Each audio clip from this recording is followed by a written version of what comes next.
Bismillahirrahmanirrahim. Assalamualaikum warahmatullahi wabarakatuh. Alhamdulillah, hari ini kita kembali belajar muatan bahasa Indonesia kelas 6 bersama Bu Rani. Ibu berharap semua senantiasa dalam keadaan sehat dan selalu memiliki motivasi untuk menjadi lebih baik dari hari kemarin. Pembelajaran kali ini masih berkaitan dengan teks pidato.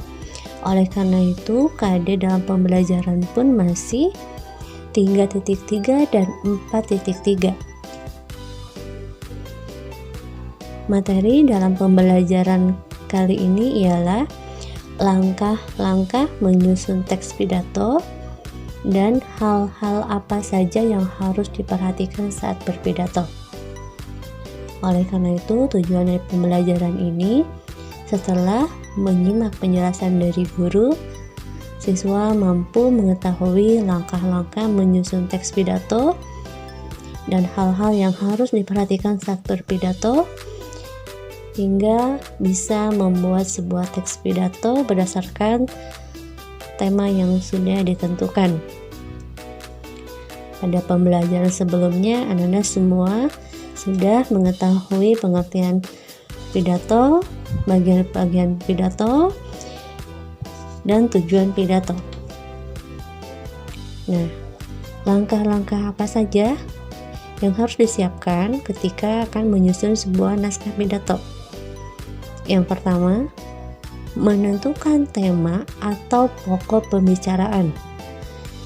Nah, tentu saja ketika kita akan membuat sebuah teks pidato, kita harus tentukan dulu tema apa yang akan kita buat teks atau dibuatkan naskahnya.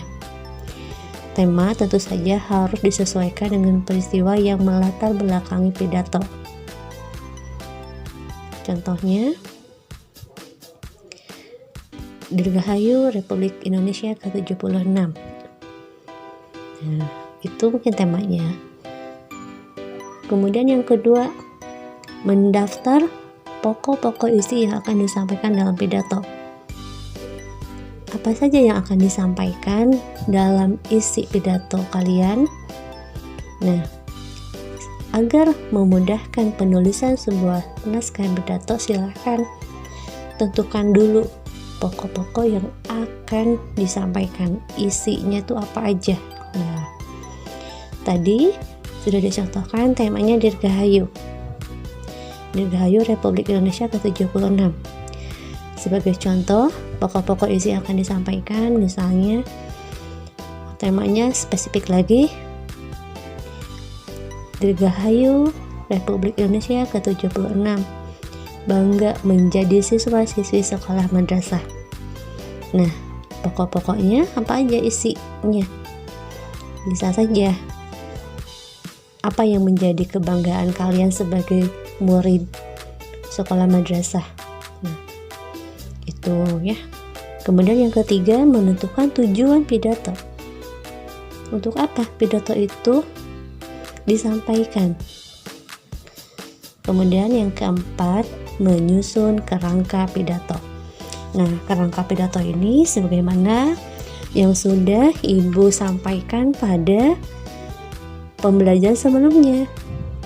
Mulai dari bagian pembukaan yang terdiri atas salam pembukaan, salam penghormatan, ucapan syukur dan ucapan terima kasih, kemudian bagian isi hingga bagian penutup. Itu bisa membantu kalian menyusun kerangka pidato. Nah, kemudian hal-hal apa saja yang harus diperhatikan saat berpidato? Yang pertama, pahami isi pidato terlebih dahulu. Ketika kita akan berpidato, tentunya kita harus memahami isi pidato, baik penyampaiannya dengan dihafal, baik dibaca, maupun dengan menulis pokok-pokok pidato. Kenapa harus memahami isi pidato? Ketika kita menyampaikan pidato, ada kalanya ketika kita tidak paham, penyampaian pidato bisa terhenti. Oleh karena itu, kita pahami dulu isi pidato yang akan kita sampaikan. Oleh karena itu, alangkah lebih baik ketika kita akan menyampaikan pidato, kita membuat sendiri naskah teks pidatonya. Yang kedua, sampaikan pidato dengan intonasi yang sesuai. Ya, ketika kita berpidato di depan orang tua atau orang yang lebih kita tuakan, tentunya kita harus menggunakan intonasi yang tidak tinggi, sesuai intonasi yang seharusnya. Jangan sampai menyinggung perasaan orang yang mendengar pidato kita. Yang ketiga, lakukan dengan penuh percaya diri dan berinteraksilah dengan audiens. Maksud berinteraksi dengan audiens itu bagaimana? Berikan kesempatan kepada audiens untuk menanggapi pidato kita. Nah, itu contohnya.